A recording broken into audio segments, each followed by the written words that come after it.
guys, Jay the Fish Guy here. So today we're down in what counts as my fish room, I guess. Nowhere near as big and fancy as a lot of folks here on YouTube, but with any luck in the next few months that's actually going to change. You know, I've got a large air pump coming, one of the large Pond Master AP units. So that's going to be a start for the filtration, and I got to buy some tanks and get some racks built. But the goal is I'm actually going to push that way and take over more of the basement from the wife. She doesn't know that yet. So today we're just going to talk about what I actually have going on down here. You know, you guys have seen the pond of live rock. I got a kind of a quarantine system. It's just a 37-gallon tank for saltwater stuff behind me over there. That's nothing pretty to look at. So what I do have going right now is 320 longs. And this plumbing is left over from when I had this whole thing as a saltwater system. And it may end up going back that way eventually, but I had more of a need and a focus on freshwater stuff for right now, so that ended up being a freshwater system. So I just have these capped off so that they don't overflow into the pond, and just running sponge filters off some small air pumps. So I have the Paratilapia blakeri, the odd man out from upstairs. We were talking about them spawning the other day. I took the odd male out and put him down here. He's living pretty contently with a smaller Jack Dempsey for right now. This middle tank, I have some fancy guppies that are breeding and got some babies going on, and I'll bring you over and show you in a second. And then this tank, this I just revamped just a little while ago. So upstairs in my son's tank, I did a video on that where I have just an assortment of, you know, tropical fish, but one of the fish I did have in there was 4 of the bosemani rainbows, and they've always been a real favorite of mine. And, you know, like I said in another video, I've never really done much with breeding fish before, but it really interests me a lot now. I'm really getting the bug for it. So I was reading up on, you know, the ins and outs of the rainbow fish breeding, and a lot of them are saying, hey, it's not really all that hard. So I figured, what the heck? I had a tank that only had a molly and a cherry barb in it, so that was easy enough to move around and rotate. So I took 20 gallons worth of water out of the 120 upstairs that they were in. Made a quick little DIY spawning mop, and I figured you guys didn't need to see that. There's plenty of videos on that on here on YouTube. And then just, you know, it's ready to go. So I have the pair that I took from upstairs, the best looking male, and there was only one female out of the bunch.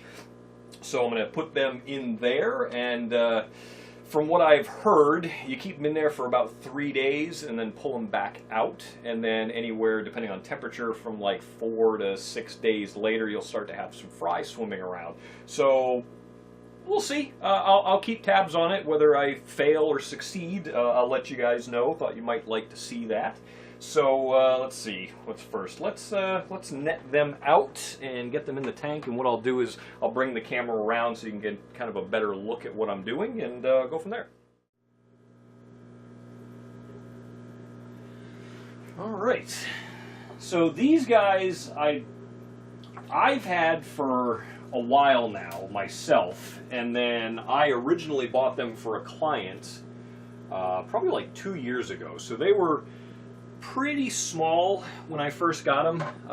Even the female was probably about half the size that she is now. The male was probably a third. And like I said, I ended up with 3 males and a female, and, you know, first thing in the morning when the lights kick on, all the males are showing off and trying to get the female's attention. So I knew they were ready, and from what I hear, they can actually breed at a very small size. So that's pretty exciting. I'm hopeful. I know raising the babies can kind of be a long and tough process, but we'll see. Like I said, I'm pretty excited to give it a shot and see what happens. I mean, I've been doing fish for so long, but just never really got into the whole breeding aspect. I just didn't have the space, didn't have the time, and you know, it's something I'd like to change. I definitely would like to do more with it, and as the fish room gets bigger, to try various of my favorite species that I have, you know, that I've enjoyed keeping over the years, and then expand out from there and see what happens. Alright, so here we have the guppy tank that I was talking about. Nothing too fancy, nothing too special. Cycling a new sponge filter in here to get things ready for, again, the fish room expansion. Not 100% on what I ended up with for guppies. The last time I did a freshwater order, I kind of did an assorted mix. And I know that'll probably offend a lot of guppy purists out there, but, you know, again, it wasn't anything that I was necessarily trying. I had a customer that was interested in some guppies, so I ordered more than I needed, and I knew I had the tank down here that, you know, if I ended up with extras, you know, I'd have space, and lo and behold, I did, and lo and behold, you know, no surprise, they ended up popping out some babies. So yeah, I got I think I have six females in there, no males. I have at least 3 different batches of babies because there's 3 noticeably different sizes in there. I got some assassin snails. That was something else that I've been playing with, seeing if I can get them to breed as well. And then there's some baby platies that came from a client once upon a time that's been kicking in there as well. So that's this tank. We'll swap you over to the other one real quick. Let's see if I can do it without having the tripod mess up anything. Yep. So this is just a whole bunch of crypts that I have in here, and again, it's housing my odd man out paratilapia and a small Dempsey.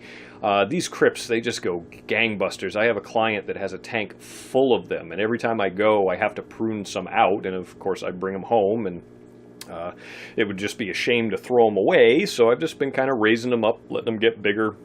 I do some swapping with a local pet store that I deal with, and you know, trade them for some stuff here and there. Well, I think that'll about do it for today, guys. Thanks a lot for watching, and we'll catch you on the next one.